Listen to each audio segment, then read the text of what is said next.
भाजप, काँग्रेस आणि ठाकरे गटानं आतापर्यंत आपले उमेदवार जाहीर केलेत। त्यामुळे 16 लढती निश्चित झाल्यात। कुठे कोणाचं सोबत आहे आणि कुठे कोणाचा कसा सामना होणार आहे पाहूयात।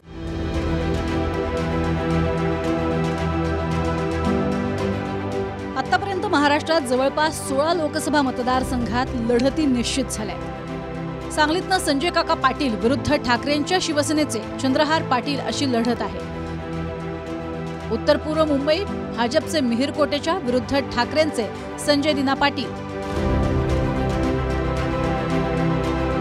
नागपूर नितीन गडकरी विरुद्ध काँग्रेसचे विकास ठाकरे।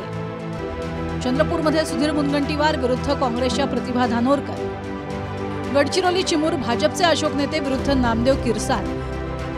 भंडारा गोंदियात भाजपचे सुनील मेंढे विरुद्ध काँग्रेसचे प्रशांत पडोळे। सोलापुरातनं राम सातपुते विरुद्ध प्रणिती शिंदे। पुण्यात मुरलीधर मोहोळ विरुद्ध काँग्रेसकडनं रवींद्र धंगेकर। नांदेडमध्ये प्रतापराव चिखलीकर विरुद्ध काँग्रेसचे वसंतराव चव्हाण। लातूरमध्ये सुधाकर शृंगारे विरुद्ध शिवाजीराव काळगे। नंदुरबारमधनं डॉक्टर हिना गावित विरुद्ध गोवाल पाडवी। अमरावतीत नवनीत राणा विरुद्ध बळवंत वानखेडेंमध्ये थेट लढत होणार आहे।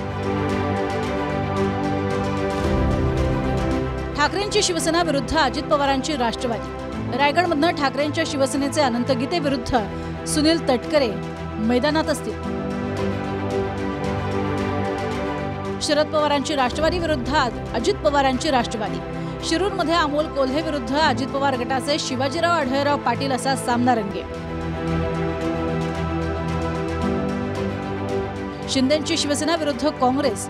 इथे रामटेकमध्ये शिंदे गटाचे राजू पारवे विरुद्ध काँग्रेसच्या रश्मी बर्वे यांच्यात लढत आहे। एमआयएम विरुद्ध ठाकरेंची शिवसेना।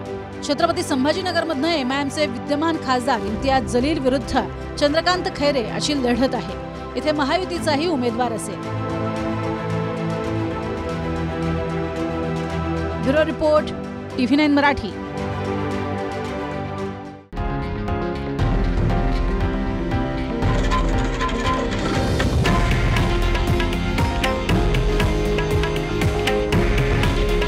हे आहे देशातील नंबर 1 न्यूज नेटवर्क आणि आपण पाहत आहात TV9 मराठी। काळजी तुमची, हित महाराष्ट्राचं।